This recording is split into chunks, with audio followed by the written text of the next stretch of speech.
Qual é a diferença da união estável para contrato de namoro? Perfeito. A união estável é a convivência de maneira pública, duradoura, com o objetivo de manter família, de constituir família.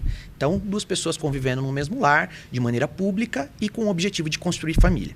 O contrato de namoro é, olha, nós podemos fazer uma união estável, mas dentro dessa nossa união estável vão ter alguns limites. A união estável, assim como o casamento, quando a gente casa, o regime tradicional é o regime da comunhão parcial de bens. E a união estável, a mesma situação.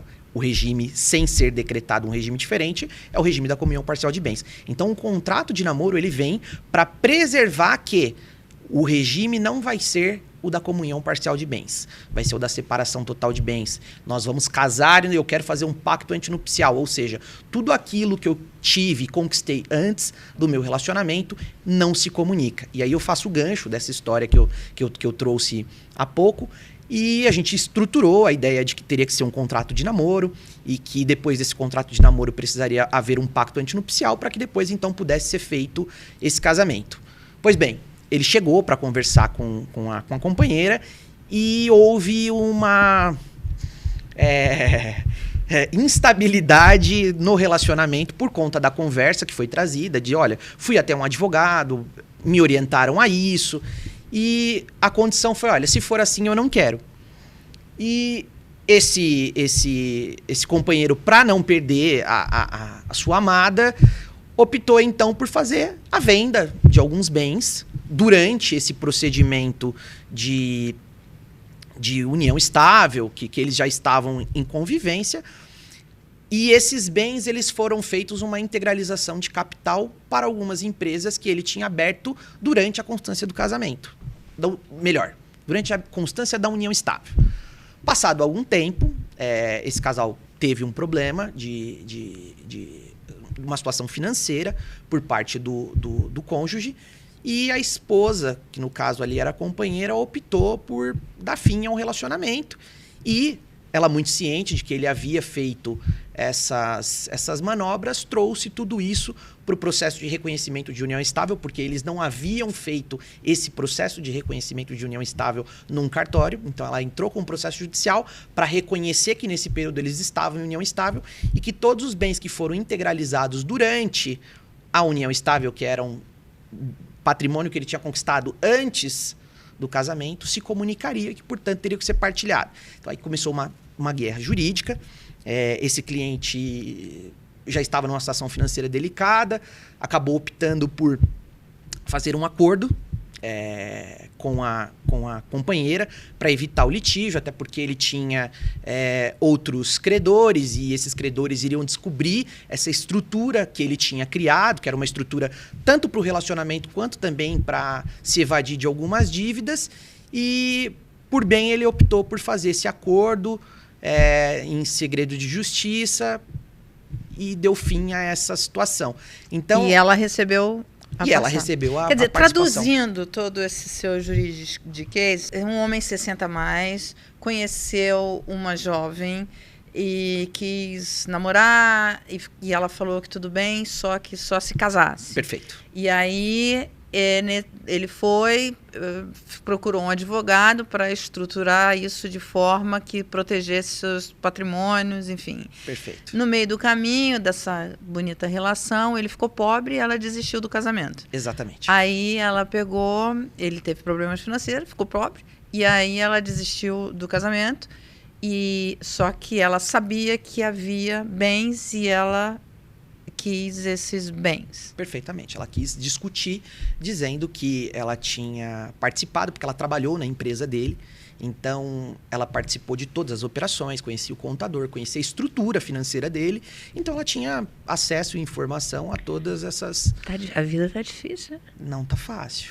Não tá fácil. A vida tá ficando difícil. Contrato de namoro, união estável, blindagem de patrimônio. Isso é uma coisa muito interessante, principalmente para famílias que têm patrimônios muito grandes. Os seus filhos, por exemplo, é interessante, né? Se o filho de uma dessas famílias tem um namorado ou uma namorada A partir de quantos meses é melhor regularizar ali um contrato de namoro para não ter problemas patrimoniais? Porque pode ter problemas patrimoniais? Mara, essa é uma pergunta extremamente importante. Os casos chegam para o escritório geralmente quando já existe um problema. Meu filho engravidou, uma moça, ele já está morando junto, ele deu um carro, ele deu uma casa. Sempre vem com alguma situação de fato para o mundo real.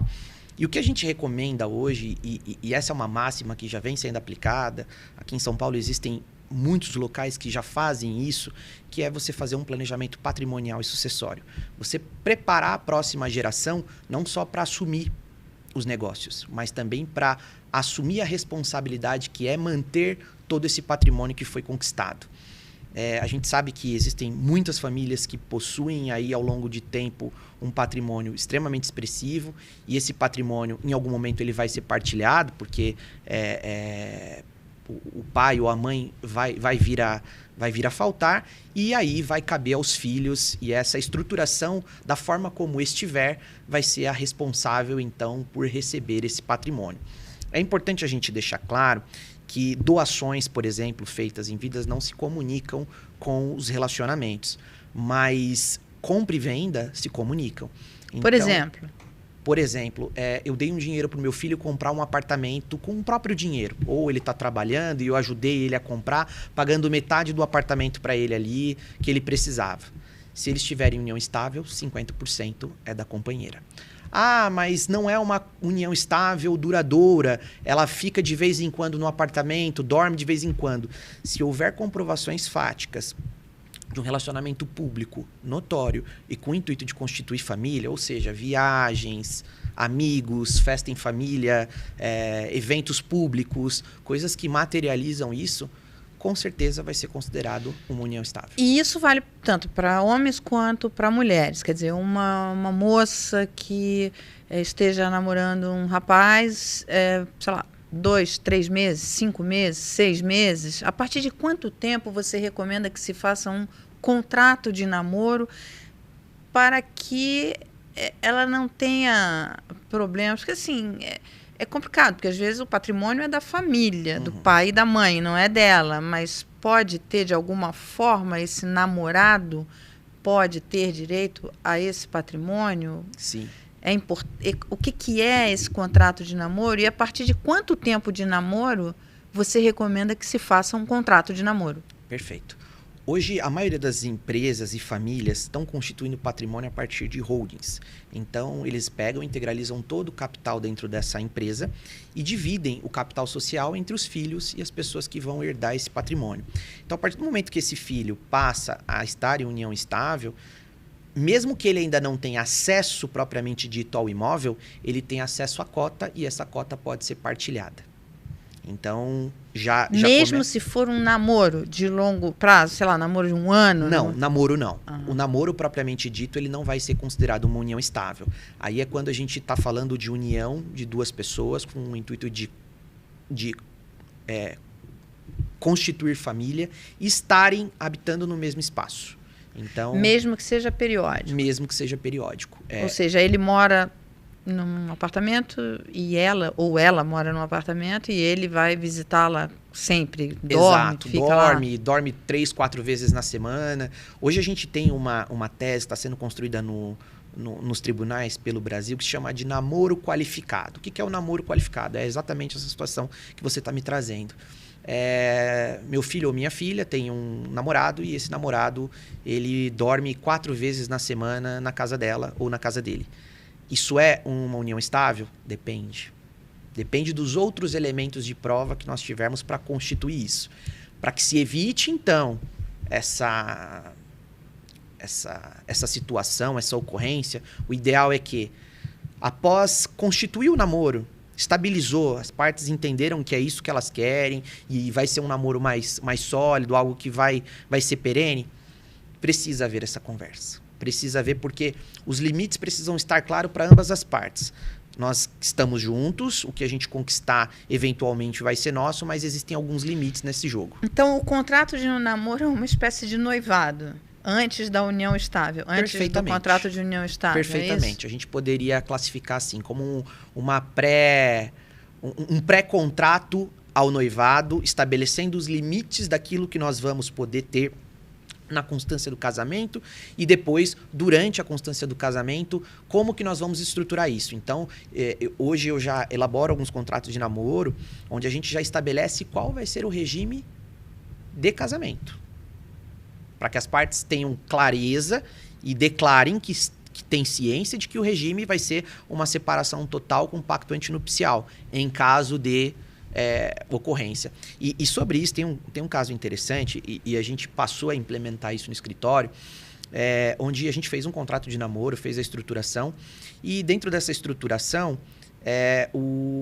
eles viajaram, o casal viajou, e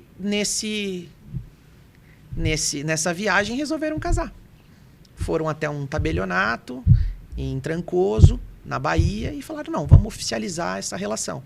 Só que não comentaram com a família, não fizeram cerimônia, não houve nada disso. Vamos casar, definitivamente vamos casar. E ele não contou nada para os pais, e estava tudo certo até então. E aí descobriu-se que havia esse casamento, e o pai nos procurou para perguntar se poderia haver uma modificação do regime. Porque como eles não solicitaram no momento no registro civil ali qual que seria o regime, parcial. O regime da comunhão parcial de bens. E aí, automaticamente, houve esse problema. Eles ficaram 30 dias em Trancoso, voltaram e contaram para a família, olha, casamos e é isso.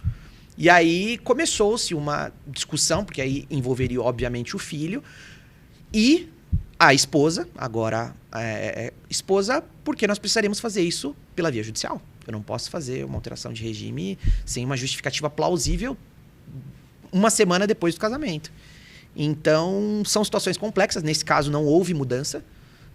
Eles mantiveram a comunhão parcial de bens. Porque chegaram a um acordo de que ia manter, ou a moça não quis, ou o rapaz não quis. Eles não quiseram. Os dois não quiseram. Os dois não quiseram. Os dois falaram, não, a gente quer assim, esse é o nosso regime. O pai foi contrário, achou que foi uma atitude temerária, uma atitude... Até porque não houve comunicação para a família, não houve uma cerimônia, não houve nada, houve só... E o pai, nesse caso, quer dizer, mas o patrimônio do pai não era uma holding, por exemplo. Porque vamos supor, nesse caso que você falou, é uma holding familiar. Sim. Ela casa se eles casam com regime parcial de bens, ela passa a ter direito às ações dele ou dela nessa holding? O que for constituído na constância do casamento, ou seja, Sim. Aquilo que for integralizado na holding na constância do casamento, poderá haver uma comunicação na hora do divórcio. O que houve antes, compra, aquisição antes, isso não, porque o regime da comunhão parcial de bens é o que for na constância do casamento. Mas o que for durante esse período da comunhão parcial de bens, sim, ela vai ter direitos.